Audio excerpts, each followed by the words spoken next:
Welcome to Commander by Nanan. Last week we had a budget video where I attempted to create a Jund Spellslinger list.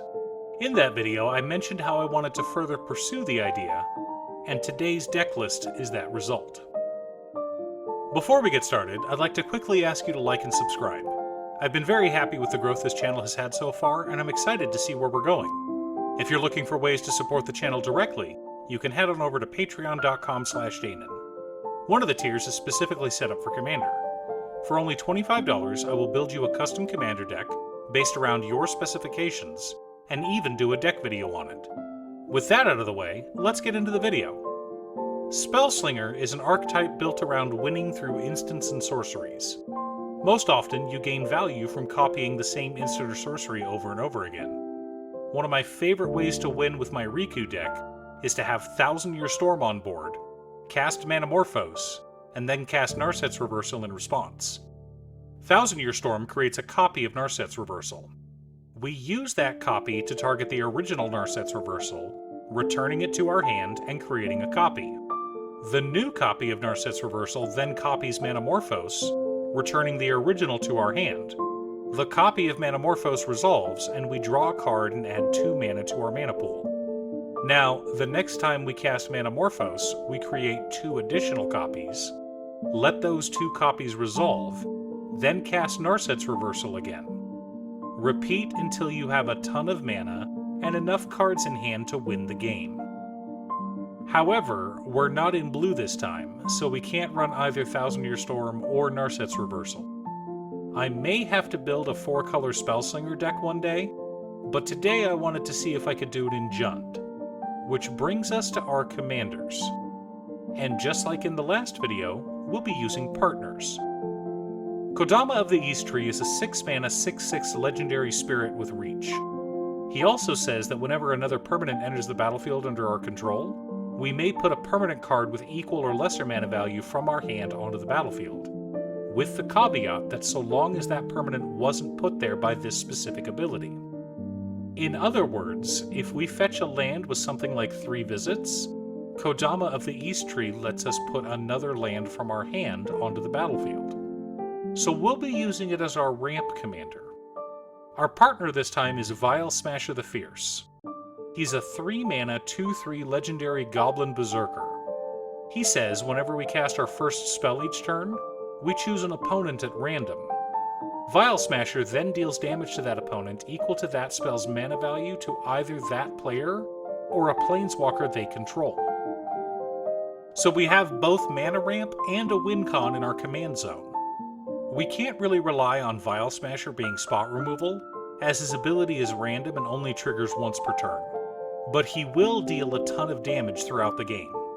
Additionally, since he triggers each turn, not just on ours, I wanted to include some instant speed card advantage as well as spot removal.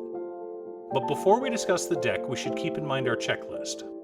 50 mana sources, usually split between 37 lands and 13 pieces of ramp, 10 pieces of card advantage, 8 to 10 pieces of spot removal, 2 to 3 board wipes, 2 pieces of graveyard hate, and 1 sudden I win card. Since this isn't a budget deck, I went kinda wild with the lands. If you want to build a cheaper version of this deck, these are what you'll want to replace first. To start, we've got the old reliable Command Tower and Exotic Orchard, but we're also running Bojuka Bog for Graveyard Hate, Yavimaya Cradle of Growth, Urborg Tomb of Yawgmoth, Cabal Coffers, Savage Lands, Bloodstained Mire, Wooded Foothills, Verdant Catacombs, Marsh Flats, Scalding Tarn, Misty Rainforest, Ziatora's Proving Ground, Blood Crypt, Stomping Ground, Overgrown Tomb, Luxury Suite, Spire Garden, Undergrowth Stadium, Dragon Skull Summit, Rootbound Crag, Woodland Cemetery, Haunted Ridge, Rockfall Vale, Deathcap Glade, 1 Swamp, 6 Mountains, and 3 Forests. Our ramp consists of Stormkiln Artist and Brass's Bounty for treasure generators, Soul Ring, and Primal Amulet as mana rocks, Ruby Medallion for cost reduction. Most of our deck is red, so I didn't bother with the other 2. 3 visits, Nature's Lore, Farseek, Rampant Growth, Cultivate, Kodama's Reach, Migration Path, and Skyshroud Claim to fetch lands. We're also running some rituals in Pyretic Ritual, Dark Ritual, Desperate Ritual, Jeska's Will, and Manamorphose. To dig through our deck, we've got Vampiric Tutor and Demonic Tutor, Regrowth and Eternal Witness to recast our spells, Thrill of Possibility, Blood Pact, Big Score, Unexpected Windfall, Inspired Tinkering, and Escape to the Wilds as traditional card advantage, along with Sunbird's Invocation for added value.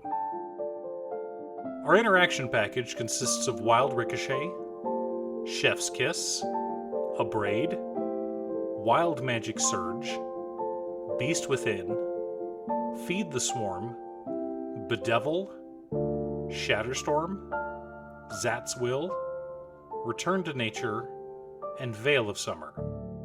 For board wipes, we've got Blasphemous Act and Toxic Deluge. To copy our spells or to cast them again, we're running Finale of Promise, Double Cast, Bonus Round, Arcane Bombardment, Double Vision, Increasing Vengeance, Reiterate, Storm King's Thunder, Twinning Staff, and Radiant Performer. Finally, the core of our deck. To ensure each of our spells is hurting our opponents, we've got Electrostatic Field, Kessig Flame Breather, Witherbloom Apprentice, Gutter Snipe, Aria of Flame, and Professor Onyx. Sedgemoor Witch helps to gum up the board and for a little bit of life gain, along with Comet Storm, Torment of Hailfire, and Exsanguinate as our finishers. Now, let's take a look at our deck and compare it to our checklist. 55 mana sources split between 37 lands, 13 pieces of ramp, and 5 rituals.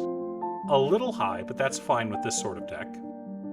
11 pieces of card advantage, 10 pieces of spot removal, 2 board wipes, 3 pieces of graveyard hate, 3 sudden I win cards, assuming we have the mana. So our deck checks all the boxes and is a ton of fun to play. We have lots of value with all of our spells, especially since Vial Smasher will be adding damage to those spells. I know I could have included Chain of Smog, and I might add it later, but I wanted to win without 2-card infinite combos. I'm quite happy with this deck and can't wait to see how it performs. I may revisit this deck after Dominaria United season is over. This was a rough draft, and I wanted to do some fine-tuning to it. However, with my new job, I've been very busy and haven't had the chance to play a single game of Commander in almost a month. Hopefully that changes soon, but we'll see. What weird Spellslinger decks are you trying to build? Tell me about them. Leave a comment below. Thanks for tuning in. Once again, a huge shout out to my editor Cute Stuff. I couldn't make these videos without her. If you'd like to hire her to edit your own videos, there's a link to her Fiverr page below. I post new Commander deck videos every Monday, Wednesday, and Friday, or you can click here to watch additional videos. Again, thanks for watching, and I'll see you all again next time on Commander by Damon.